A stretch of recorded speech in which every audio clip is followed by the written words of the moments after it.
Breathing of God. നന്ദി കർത്താവേ, നന്ദി. ഒരു മനുഷ്യനിലുള്ള ജീവാത്മാവിനെ തകർക്കാൻ എത്ര ദുരാത്മാക്കൾ വേണം?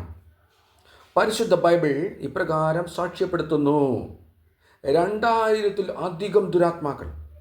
അതേ പ്രിയപ്പെട്ടവരെ, 2000-ൽ-അധികം ദുരാത്മാക്കൾ ഉണ്ടെങ്കിൽ മാത്രമേ ഒരു ജീവാത്മാവുള്ള ഒരു മനുഷ്യനെ തകർക്കാനായിട്ട് പ്രപഞ്ചത്തിൻ്റെ അന്തരീക്ഷത്തിലെ നിഗൂഢ തിന്മയുടെ ശക്തികൾക്ക് പരാജയപ്പെടുത്താനായിട്ട് കഴിയത്തുള്ളൂ.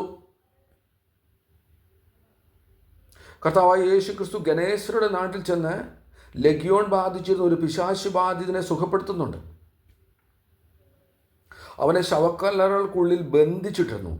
ബലമേറിയ ചങ്ങലകളാലും മറ്റുപകരണങ്ങളാലും അവനെ ബന്ധിച്ചിട്ടാൽ അവൻ നിമിഷങ്ങൾക്കുള്ളിൽ അവനത് പൊട്ടിച്ചു കളഞ്ഞിരുന്നു. അവനെ ബന്ധിച്ചിടാൻ ഒന്നിനും കഴിഞ്ഞിരുന്നില്ല. അവനെ സുഖപ്പെടുത്തുവാനും ആർക്കും കഴിഞ്ഞിരുന്നില്ല.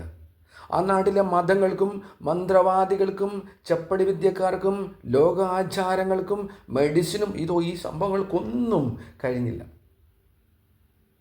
ആ മനുഷ്യൻ്റെ അടുത്തേക്ക് യേശുക്രിസ്തു വന്ന് ആ ലഗ്യോനെ ശാസിക്കുകയും ആ പൈശാചിക ആത്മാവിനെ പുറത്താക്കി.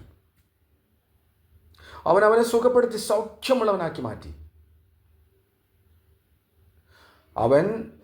തുടർന്ന് അവൻ യേശുക്രിസ്തുവിനെ മഹത്വപ്പെടുത്തി. അതേ പ്രിയപ്പെട്ടവരെ, തനിക്ക് ലഭിച്ച നന്മയെ അവൻ പ്രഘോഷിച്ചു.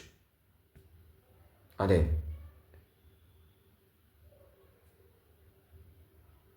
നമ്മുടെ ആത്മാവ് അത്രയേറെ ജീവനുള്ള, കരുത്തുറ്റ, പവർഫുള്ളായിട്ടുള്ള ഒരു ആത്മാവിനെയാണ് ദൈവം നമുക്ക് തന്നിരിക്കുന്നത് എന്ന് പറയാനായിട്ടാണ് ഞാൻ ഈ ഒരു ഭാഗം എടുത്തത് ബൈബിളിൽ നിന്ന്. അപ്പോൾ നമ്മൾ ബ്രീത്തിങ് എക്സസൈസിലേക്ക് വരുമ്പോൾ നമ്മളത് ശരിക്കും മൈൻഡിൽ കാണേണ്ട ഒരു കാര്യം എന്താണെന്ന് ചോദിച്ചാൽ നമ്മുടെ ആത്മാവിൻ്റെ ബലമാണ്.